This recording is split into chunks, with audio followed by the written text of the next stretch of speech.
say, may they call return the call. Kabaka woman is supposed to be Nigeria. Not even the Atiti supposed to go. Now the woman need to date here. Okay. And now where they want for carry Atiti go hide for one village because for beneath there now everybody they fear many people they fear Kabaka. Kabaka they think say we hold 1 day. 1 day they use to take the waka and children they push you to the fall. When we say they put Agiliba when you see through they don't talk because of fear. Say what in family wa I want you now let you dey Benin. I not get fake account, my real account I be use. I wear physical now to deal with Kabaka fat. Kabaka I think be. I will bless you, I'm a queen of Yorkia, not be the one go fight for her. Atiti a was for her. I know say what actually talk or matter is your mark back, but you have to see you sense. Yeah, all the lower one. Ego na talent not be I can't have a like the but may have to teach you sense. If not, now as a job be so, any have a suru there, I want a miamia. And nothing no beat for Benin. Good or flog today is a place. The sugar Atiti now only Atiti one of not be. Another thing again. When meeting my brother another thing again. Egbe ma run Atiti ka be robi the media any contacting ya ne wata man on day.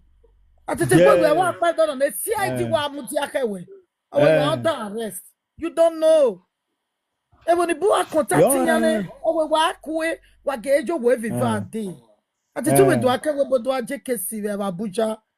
Ona yesu mo jonu rie. Many sagaron we magi jeregu the person fear the video. Well, season 5. Do you have many petition or not have a presenter? Yeah, with it to Thank you. They can manage your believe 5 a petition or many presenter. Also, I can store. Don't wear the room when you don't know. Then a catching as soon as I had the one that would do. A gonna get a rigo nearby. I'm yanni there. Nimunale, man. Yeah, do like a tonic. Atiti arugi made away. Why for the case of power arrest you? Why was a station domain many petition which you the video now and they had to pay my with station. Before you know, you go where you zo your second. Or take a make ben where Joe. I understand though. A case one day case wari wa. Wari can now wear me and where what we enjoy. There's no was no warrior. I be aware. Abu yen winner. You might understand though. But much wrong with Nasha. Ogre winner, why do was soon I would you one day with the case. Why case and I can make case here. I beg you. All this kind of a thing while you are or you are moving. I think what full the hand and full the hand. It's not it's not. In fact, oku or Madisoy oku. Yes, you can call me private. My number there up there. How were you? You calm down.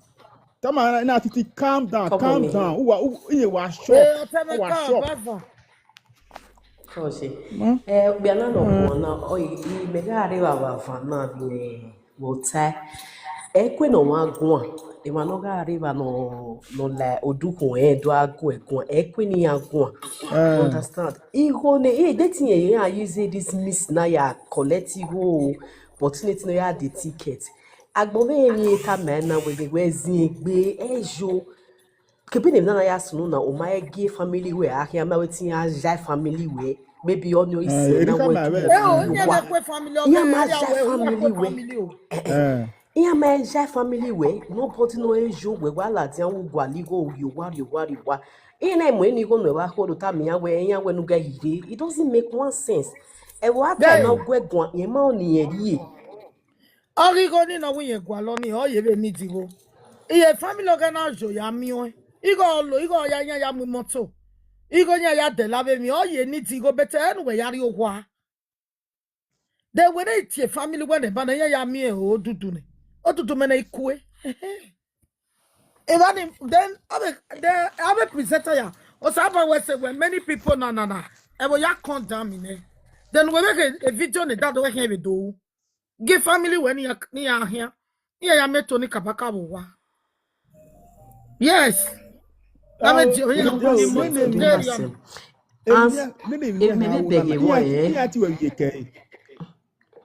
Emebe begi bo mommy emerisi bo we inyamana ona ege family oge ahia inyamana gi kwe that means ya oni ansete ye Atiti ya we example le other people omana yamana kwe that means ha ye ya we like scapegoat to other presenter.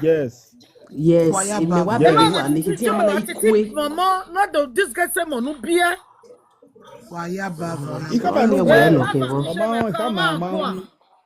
Okay.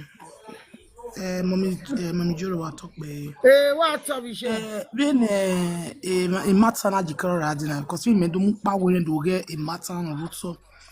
Oh yeah, near ya set a party but your my use the wisdom of it because all do I get born on ye work but a rock claim prince a road in me. Do a dinner na where ye magita and ye might expect where all do am bola than to see a boy now or was set attitude but Atiti ma lose or man use the wisdom of it. You understand me now? Okay, fine. Atana hotel no ata utane. Again, I'm going to the ball then time is too late. Aparte a bratiti no bana ladia, maybe a mwe boladian do tina titi. A buona neriona ya mwe bogbe. Eriona in Yule Okia. And I won't daughter who do attend in Waya Bina. Why can't it who don't want to who don't want to don't fear now. You meant to understand you now. Okay, a bratiti beg anyway no another did in Nigeria. Only met me bratiti now. I am pushing an ally, and pushing a Latina. Do I wala wo. What do they bame me ana? No, I know they will. I believe they will forgive you in any way. Since you don't turn away, don't perform anywhere or outside. But time is too late. You understand even now. May we are regret not batting a cousin, being at the time in only perform and really like that. 1 minute. The one cat my. The one cat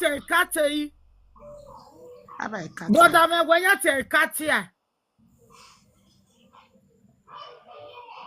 The one cat who by Favic Bianorema. Oh, man, I captive. Sister, Madame, I cat. I've been in a gourmet with Big Bay. No, Pujitani, a Podogate, but no, a platform. A cat. I want to pay a revan. I cat. I will not tell you that me just challenge or then let it talk. Are you a captain? Abu bueno. A captain, are you a captain? I can't tell you, my sister. The woman when the woman call it Ladiana, Madame, when they call you rain, we make an appointment. Say you need to when you do not the Tomano. be what woman. Where call now, Madame? Huh? I was seeing Mommy, if the other one, the other one. Hey, what that one not him here. Be very manana. No swear ke. I was so every K, neither barrel, not so every K. Okay, Kate with her. Kate, Odiasi. A cat of Diase, when one. A cat or Diase. La Kiago and your Dukuma, he said, take Balama. Manalaki, no more Wessico down. I'm a parity talking now. We just call Wessie. Call Wessie. Someone I go get the person. Why, Mama, where I'm women on the one.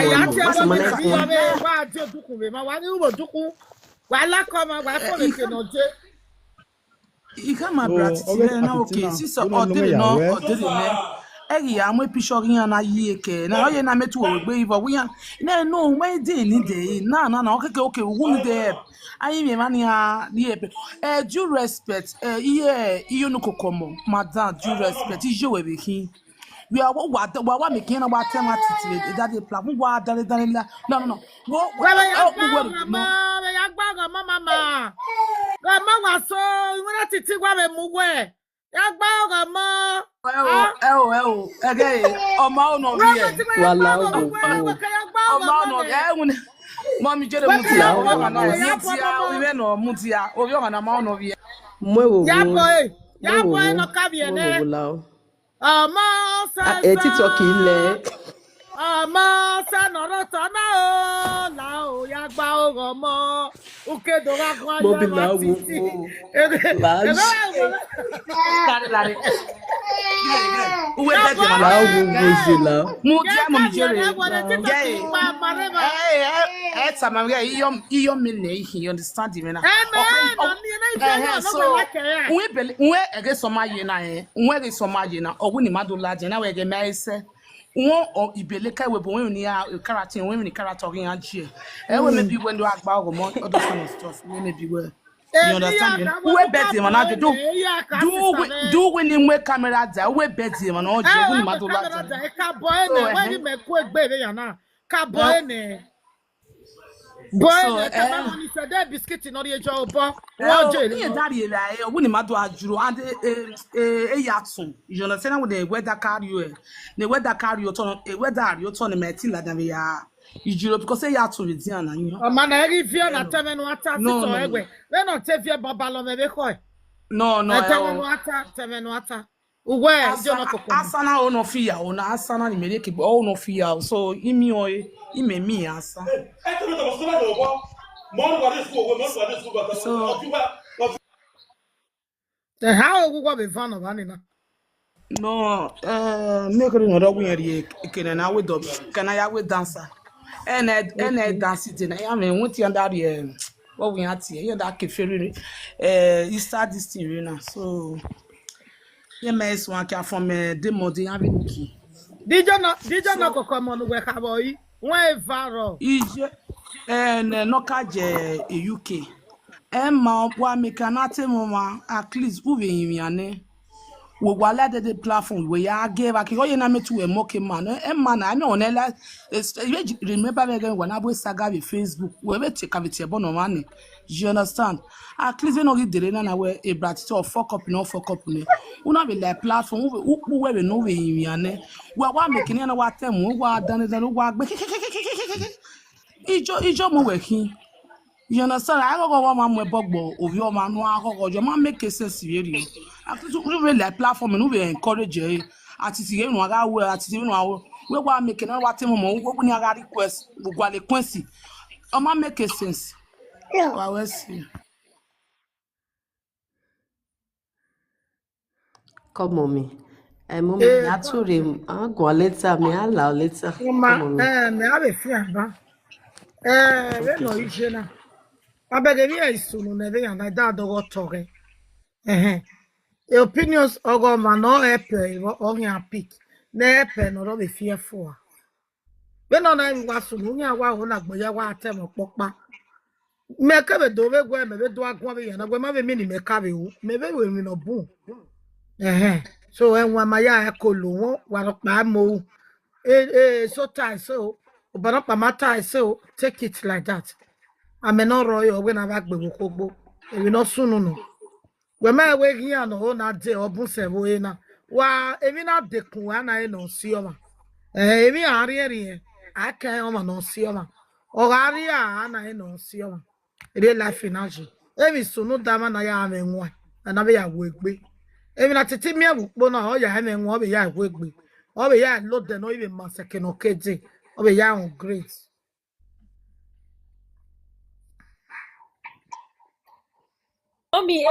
Mommy call Obava.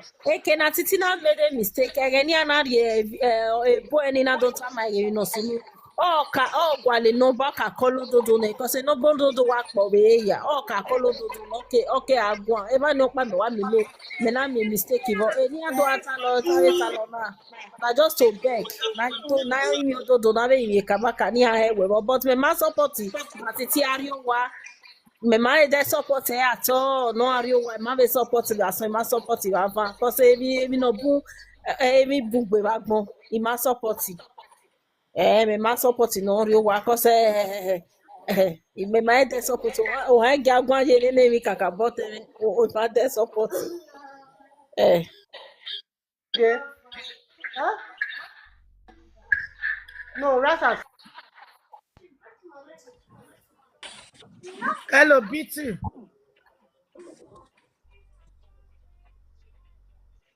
Hello.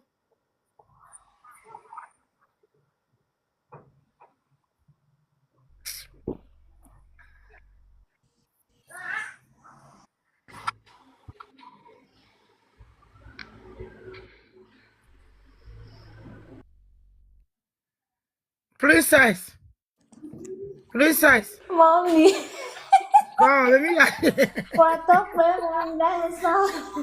Come, Jay. Oh, Johnny, bo. Oh, you say, Mommy. Okay, I'm on now again. Let's go. I will post that Mommy. You know, I'm ready. Kada la de, me de oni me gwan. Ibe sopa jiwe Iyana Titi Mommy. Eme ni ma. Eme ni oga mwe video we, mwe picture we, yo mwe picture daddy oga sagara tali ranviri.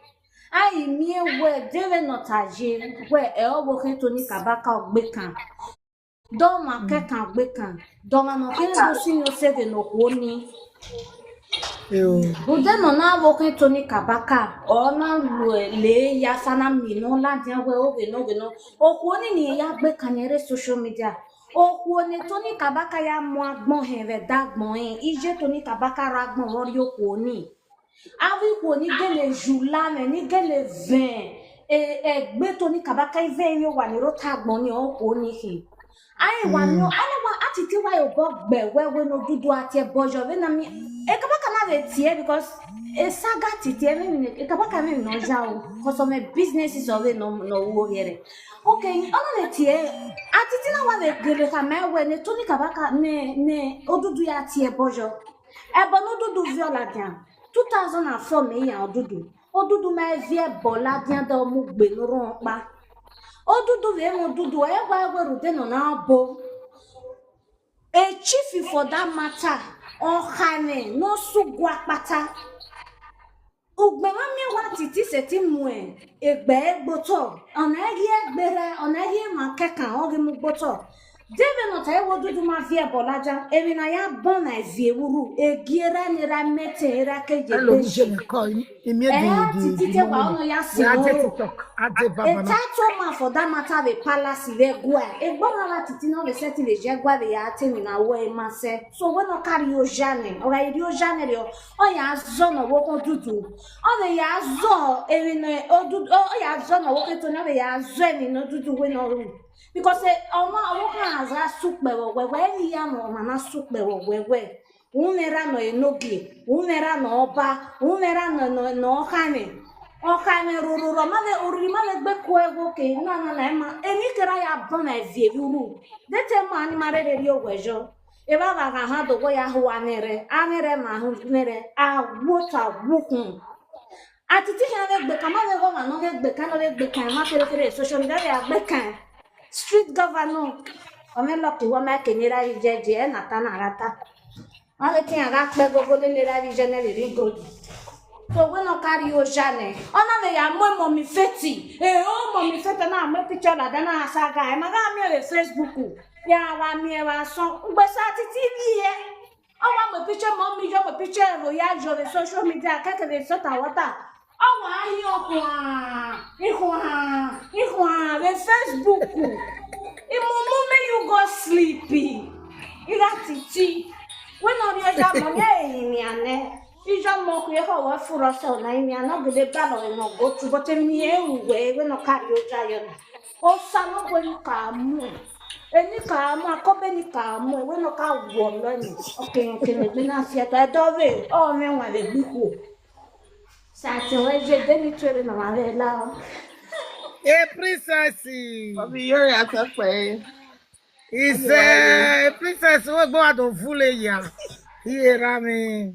Mommy, that put me I on the don't know what princess. you're coming. No, era a chief, era ka, oba no karo ni denera ka uwe gwai. O ma da ke zu era me la hin. Era me ke do je gbeju. O gwa pata e ta de gbeju hun. O ve dani me. Wala wo ime iwa imi wala. Iem o me kere ya bezie ya nurure. Weto mo do boda o mo do boto aso khane. Wo ya huwa le ro baba o we ma le swe. O ma no do tama wo assurance. Ono gbe no ni eme ni ebera owo odudu. Iye negba teti kolo ebera enu. Ebo ni pe no ke exist. Atiti we le ugbe sha. We ni bagbono we ni no gwe mi ewe. Usaba enegwe ugwe. Iye geje na go fin no ke ni ati egboto. We no go sha ge ko. Wa talk pe mommy. Awo we princess dey take la wo oyin ama ibeje ni. Oh, again, I know what going. I'll get me Atiti every time. Omio, because my money me go mommy Iyore go. Mommy Iyore many kelele 2016 kelele mommy Iyore. We sort of what I wa. Remember. Atiti wa mo picture mommy. Me ma ha me mommy one day. But see, why we forgive her? Oh, my understand. We forgive her. But you follow boy. Forgive her. Mommy will we forget. We forget. Uwa. Me jam you. Me wa block. Me ma oni meta mu we. Egbe we do ni e Me wa we block mu we mommy. Egbe ni meta egbe we do meta mu we. The only thing when you want me any ni ata we picture no we mu da dan e jan yes give us a low body egbe ma we ba. Man we view a picture you ba say wa gbera. I will get some picture we la dan o wa wo we go. So any ya be gbera ne be boy ya se de le na na. E wo ibi mi ane na. Wo ibi ane na. If no say Tony Kabaka na ta video ni obi e dey ta video. Obi Atiti call na.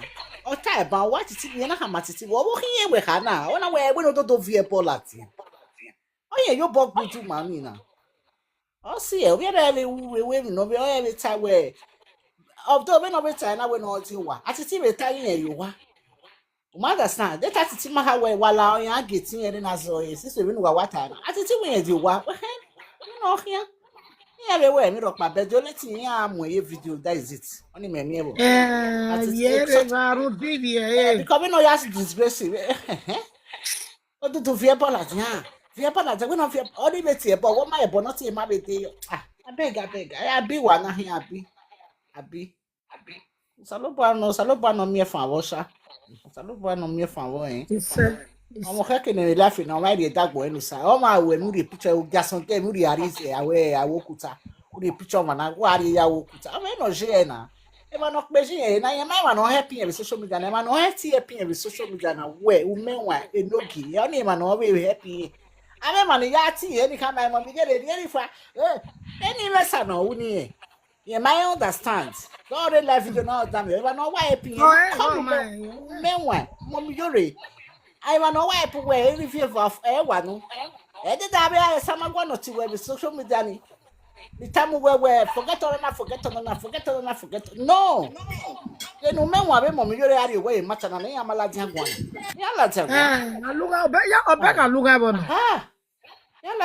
Oh, man, will be tossing. Oh, man, will be tired. Oh, man, what I will. You really like it to ban. Maybe a gaper.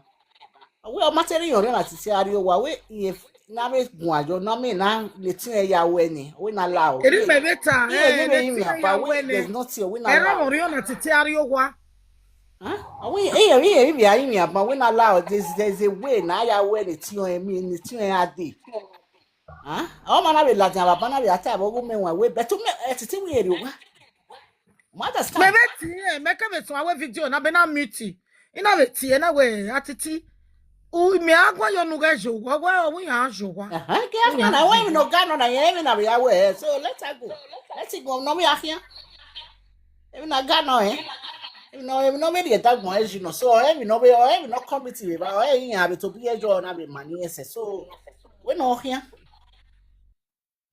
Oh, get here, mommy, where we sister, we here, go salobano. Next year, where you wear on ya, while women are really away or no dinner. Yeah, Valas and Guavena.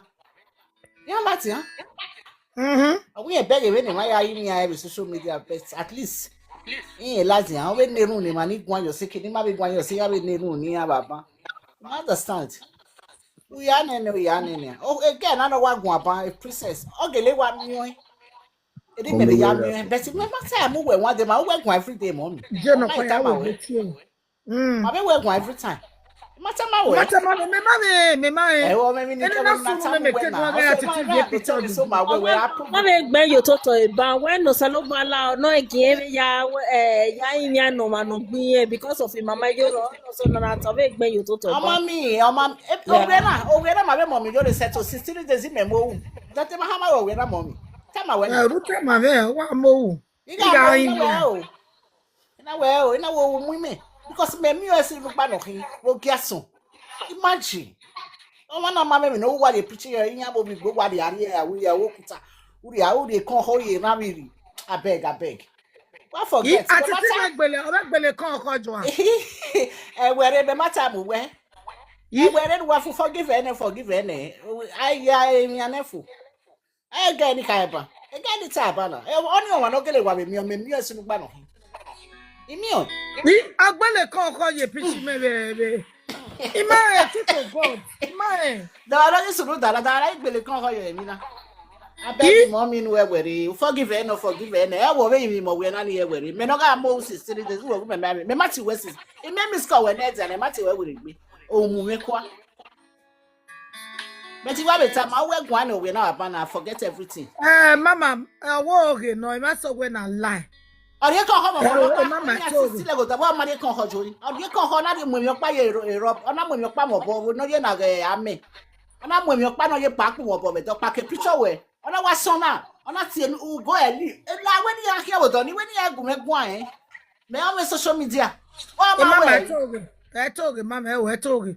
Me cha mu we dey ni Atiti dey picture we like that. me stay so he stay so but me mama yo kan ni me wa be stay so but me wa be stay no me ona mu pa ku mo bo ni e gi mo bo wetin yan gele emi na titi ata me matter me mommy na because here mommy want no provoking no wa ka me baba na we do saga so but the only thing we pray egbere ba no ma we dem no ma we better forgive her no forgive her any you understand me why forgive her why be go me go we tie mommy tie mo we na ma why be tell this na why forget but since we here do where e console any jo get here Iyore talk by. Ise o wa again na no gwan ba gele gwan try to me mommy What better way? mama ketigwe mata mi me Atiti agbele ye giji me picture. Oh my beg no re mo bo ba e pa ma ku no re pe picture me no ga work money Mai. ona re mo bo ke picture wa we gboje wa no ogi asan okuta ebi wa mo gbera abeg Most of our try to me now mommy we are trying to ask screenshots so that all life will evidence. When we're all Atiti or chat issue. Even we never about Mami Sagana no one. What in your man will you are doing the right thing because why? Anyone ya connect here, anyone ya mama this time around. We are stop away all those things in an hour. Things change automatically. But nowhere in my near your belly. A problem not the quantity no here the one. He said, would not obey life in I. Even so where you know. While in what my secret is so no soon. This over to no soon. Okay, a form of part of near her ya moima. I wanna saga with a screenshot in and keep a but no line. Now we are online. What a saga one screenshot or keep a or say real evidence. No Atiti ya Ture. Ye, no ya Ture. Atiti the game in social media. I swear. The followers of one, I can't because why? If I need no me interest in Atiti, Atiti saga. Tia hewe ni a una self, Atiti Tori. But Atiti amu mafua, Atiti amu mafua ori or Tori. Alright, Tori, wari no soon last. When you are Pedro, or Pedro with myself. Rami ni a Atiti all worst.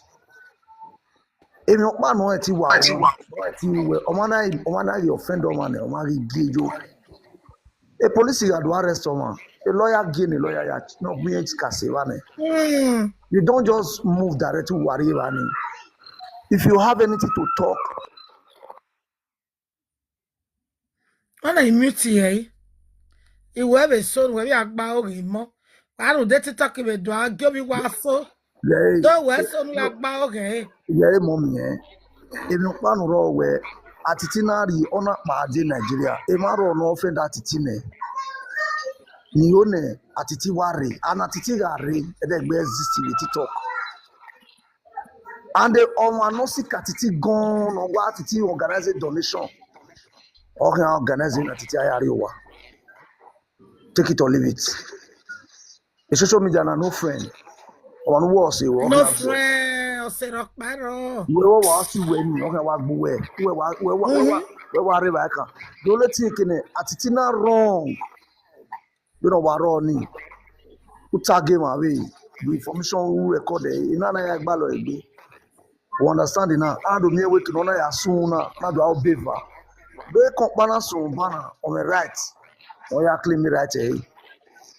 When you know what to do asaga walking in here they happy. It's not done. But a way forward, I can gualo. Na ya wadolo yemena. But you know ya to reji, I promise you. Atiti will never exist in social media again. That is my social media pa brother. We social media pa ni me why am about social media. There social media pa everywhere in any go. Many things but all the career in family. Hey, on the back career here. Wow, John, and 1 minute no kwa. Hello, Jay. Hello.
Go on, Jay.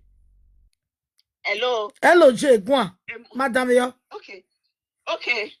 If you have to talk about that more, Society, where Jay? Why I was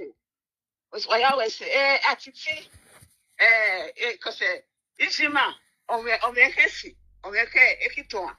Yeah, taking an attitude of Pennicator 2 years ago.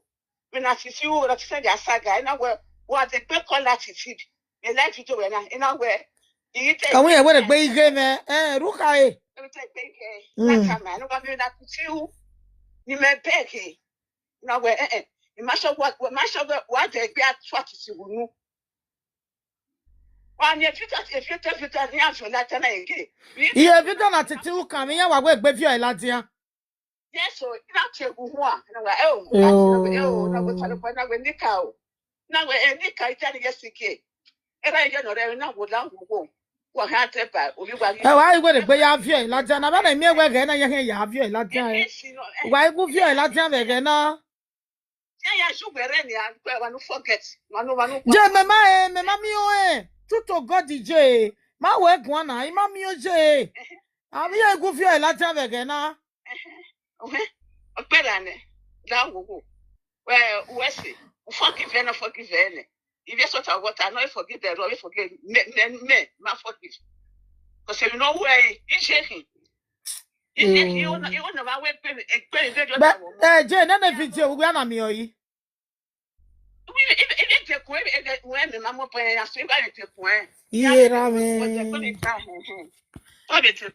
Jay la wo no get go la wo je la.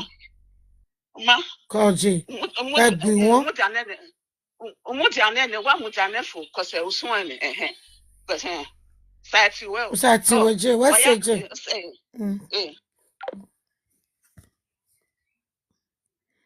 On est mieux que midi âgé. Et mi no gbera ne ya we gbedo avulere. Même no se no na ro video e.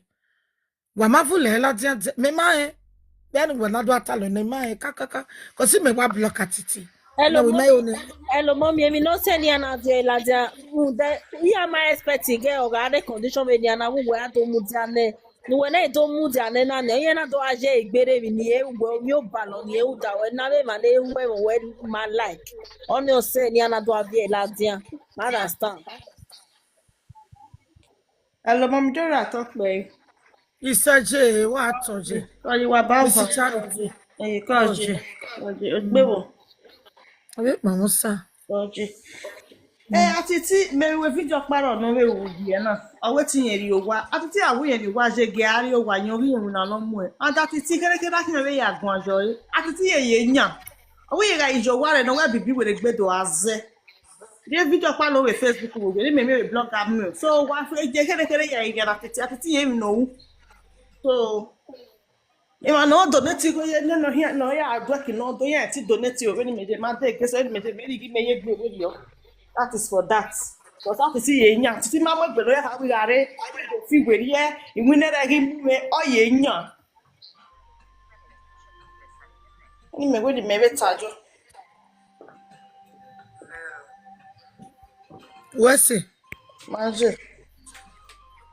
Sister Gladys, wherever. Mom Jore that talk about situation. What Mrs. Koji. Well, Iyore, emi no gbera na imaleke e ma agwolo emuladin imaleke ye ti to oge mawe. Iye gwa Atiti ya biwe. Atiti ya biwe kakabo. O na gbomahin I must to forgive her. Okay? Forgive Atiti and forgive her. Emi ni gbera na ma do agwolo emuladin Mom Jore ye ti to oge ma obalo me be wake up. Atiti o se me ogi ame I wash Atiti. Me ma di o saga wege so ni na de kun e TikTok. Fine. Osaga Igbo, the same thing. But a problem here was Atiti aye. A problem in Atiti jena or say Atiti. Me malaki I will gbedo ariye ba, I will gbedo ariye ba, I will gbedo anyiri eranjo. No. Wa on Atiti bua. Atiti na wu. Mom Jore, e voice Atiti, I knew man no more giver. Where? Anything na sunu that Atiti ba. Mana, my hair like a Atiti ma set it buwe. Ebon Atiti tie no we no here wo ma set it buwe for many years, for many months. Near where or ima heo, ima mio, he set it okay my way. Ebon ma set it buwe kadari ade, e ba ebon ya here do wina. Okay, this is Atiti problem. When ma here go saloba ko ne Mom Jore nia. Wala wo wa nya riere jo gbera ne Mom Jore forgive ne Mom Jore de ba nya wala wo wala o Mommy, when I knew I was for good for right. Hello, come on me. It's another brother me ojo. Wa ojo ne 1 minute. Wa here. Mommy, when I knew I forgive for my man, when you hear la do, I say me na say we kete de ate ni ata ma we. To forgive for my man, forgive him. Atu be ge. Mana ina ati we kete de ate ni ata ma we we no, de we ya forgive na. Ya he do ya nya yo. Ma make sense na. Mommy, what talk there? Cause you were so. Okay, mommy. That dog will talk. Brother me call. Brother me no take one ban. On mute. Osas, brother Osas love. Osas love. Unmute speaker where. Mommy, you're there. Talk Where here. mommy? He said. Oh yeah, Baba yeah. Ukoma Eh, no what? ukoma no to weje. Egui akagama oma. Erivieva no. Riviera the smell. Oh yeah. Riviera call long time. A misplaced number weje. Number of you Morocco you got do. Oh, maybe marry the correct one. Me marry new number we mommy.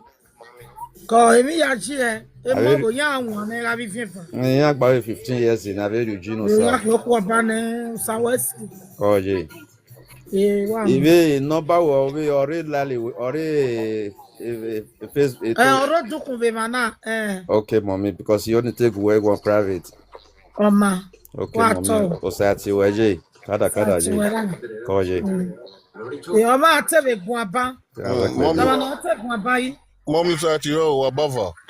Wa talk be oteme. Mommy, no ya do so.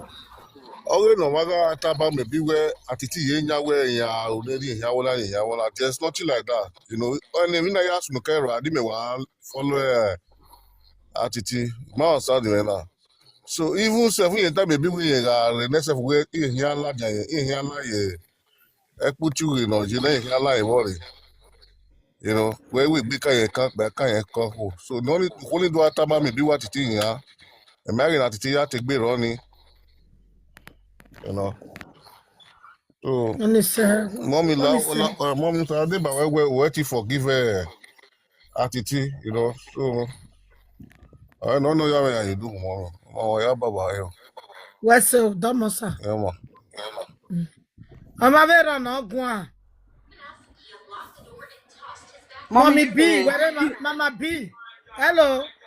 Sister Doris, you are going to Yeah, teze get money making in our story. Jore, a video a pani wash by a powder do any yage. You are washing money or in one live video of private TikTok. You are washing Adam or reboot. I believe that man any mind, any strong mind. And secondly, why me a chief money here? A chief any head that ye. Oh, of your hand, a chief, no, a no wine no. Anatiti egesi se ema na do gwanere na e se atiti okeke no tie gbo ya yin oka gin akin atiti nega je Nigeria mami jore I wo share a video ge pa aga mi ya wo efe ema ni ogwa we la video ko sana atiti yin mo bo wo share atiti na seko eme no ka mu atiti eme to ni Kabaka le me pa na oge sistani no re de maki oje abi mebo no je bate e mama ni no Madam Douglas Madam Douglas mo Sister Doris hold on ne passe que gwan le pa ko kati merci Yo Madam Iyore Domosa Domora me wa to ise Yo anugiga ti owo han ogi ohin we se baba Kuyo sabo are no tanu mi ya no da sabo awu ya no isa ke buwe ono me unu ya musiri ho ya musi ono te na tele na I watch the TikTok upon the we also agbona salubo of the forgive agbona ono the isi of the forgive one ilo sabo ani ya fe ilo sabo hari awuni ya isa because you know say not take cause when no cause no Atiti or you cause you madam ya ina me hisi we are forgive Atiti. Oh, I'm very happy for forgiving that Atiti upon the insult or na ya we be where you tamebo na nebo he nebo see ai agripa or deal to of year you know you boy see no sha or you know you boy see no. No, your boys, so Usabo added no time for giving Atiti. Usabo added no time Kakabo. West, because Usado, you what the wash you wear, wash don't make a call now. Make a call now. So everybody is watching you, okay, no matter you is you Agbona. You means your master. There when we are going your 3 days now where all there it me Tony Kabaka keke odudu mi evaladian ban. Evaladian na da no we Wo meta na when ya we video. The video ni me wo meta retana. Na when ya lada ni ya gege pe ni ya we video. One time, when we are Mujayo, we cover a saga the first time anywhere, but you know, that's one coffee where in Bata Orient, the other Latian. Latian, here, big binan, here, it's only Kabaka Utudu, here, binan, wake bina, we're getting wake bina, whatever a frank, Omen. Meanwhile, bina, Kitty, social media, bina, switch out wife, so even wife, time, have it tick. Oh, yeah, what push you la diana? The queen get la diana. Yeah, la diana. So my baby now where you done here, when we are Mujane, when we are happy away. Upon all now, the me and Atiti, where to feel forgive Atiti, a process name, and a man castle that today, Atiti forget away. Eti Miamia, I don't want to do the saga where it be a saga for life. Edik bi saga way for life. You guys tell we on a new way. What do deep and everything? No, Atiti will never believe you. I believe you with that going. I believe. And Atiti will never saga everything. When you came, you can not tell me where we done. Atiti give you New York. Then me go Atiti say. Kedu adi do say the name do take out for give me a go we go na. Atiti dey big tell no cause anywhere. Atiti be tell me tamu we na. Atiti be tell cause for my speech eh. If etin where going media or yeah or push you to do keke with Tony Kabaka la diana. Because we agree mutiania because in this was we were live social media wala I program have presenter as we la wa mujame. Yeah, they are. We are not that. We see when you am always calling you every time because you have been on ma. Oh yeah, it's about no musiri ho we musi. We pity man. What's it? Isa, what's it, Rame? What's it? Bye bye.